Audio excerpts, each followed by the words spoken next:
दिल्ली में कांग्रेस को 7 लोकसभा सीटों पर अप्रत्याशित सफलता मिली है। मुख्यमंत्री शीला दीक्षित जी हमारे साथ हैं। मुख्यमंत्री जी, जो 7 सीटें हैं उस पर जो अप्रत्याशित सफलता मिली है, श्रेय किसे देना चाहेंगे? जनता को, शीला सरकार को या केंद्र की सरकार को? देखिए, सबसे पहले तो जनता को, क्योंकि उसने इस बात को समझा, उसने अपने विकास को देखा, उसमें फ़ायदे को देखा, तो उसने वोट दिया। दूसरा, हम सब कांग्रेस के कार्यकर्ताओं को करना चाहेंगे, क्योंकि उन्होंने एकजुट होकर जीत हासिल की। तीसरा ये है कि जो नीतियां हैं केंद्र की सरकार की भी लोगों को यहाँ पसंद आई। दिल्ली के लोगों को तो पसंद आई थी और दिल्ली ने अपनी राय दे दी थी पिछले असेंबली चुनाव में कि तीसरी मर्तबा कांग्रेस को लाए थे, लेकिन वही ट्रांसलेट हो गया अब केंद्र की सरकार की तरफ। और मेरा ख्याल है दिल्ली के इस फैसले के साथ देश में भी एक प्रभाव पड़ा है कि धर्म की, कास्ट की, अलगाववाद की जो राजनीति है उसको देश ने नकारा है।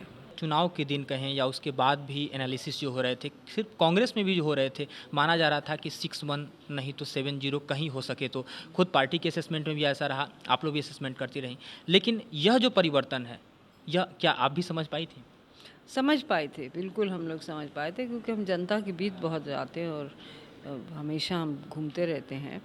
लेकिन ये बात कहने में थोड़ा हिचकिचा रहे थे, क्योंकि हम दावा करें कि हमें 7 ही मिल जाएंगी, निकल जाएं 5 ही।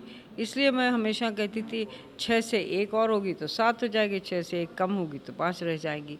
केंद्र की राजनीति पर जो लगातार पिछले 18 साल से देखा जाता था कि जो रीजनल पार्टीज़ हैं वह एट लेवल बार्गेन करती थी, जिस तरह की स्थिति होती थी कि हर बार 5 साल के अस्थायी सरकार के बीच में 2 या 3 बार सरकार को साबित करना पड़ता था कि हम बहुमत में हैं। ऐसी स्थिति से निकलती हुई दिख रही है केंद्र की राजनीति। यह कितना बेहतर संकेत देश के लिए है? ये बहुत बेहतर है, क्योंकि स्थिरता, किसी भी काम करने में यदि स्थिरता नहीं होती है तो वो काम सफलतापूर्वक नहीं हो पाता है। अब कम से कम वो टेंशन जो रहता था वो हट जाएगा, इसलिए काम करने का सुकून हो जाएगा। एक आखिरी सवाल, जिम्मेदारियां कितनी बढ़ जाएंगी? जिम्मेदारी तो कॉमनवेल्थ की है भैया, सबसे बड़ी तो वो है। और हमें खुशी है कि हमारी पार्टी की ही सरकार आ गई है, जो कोई कसर नहीं छोड़ेगी कि कॉमनवेल्थ गेम सफल हो।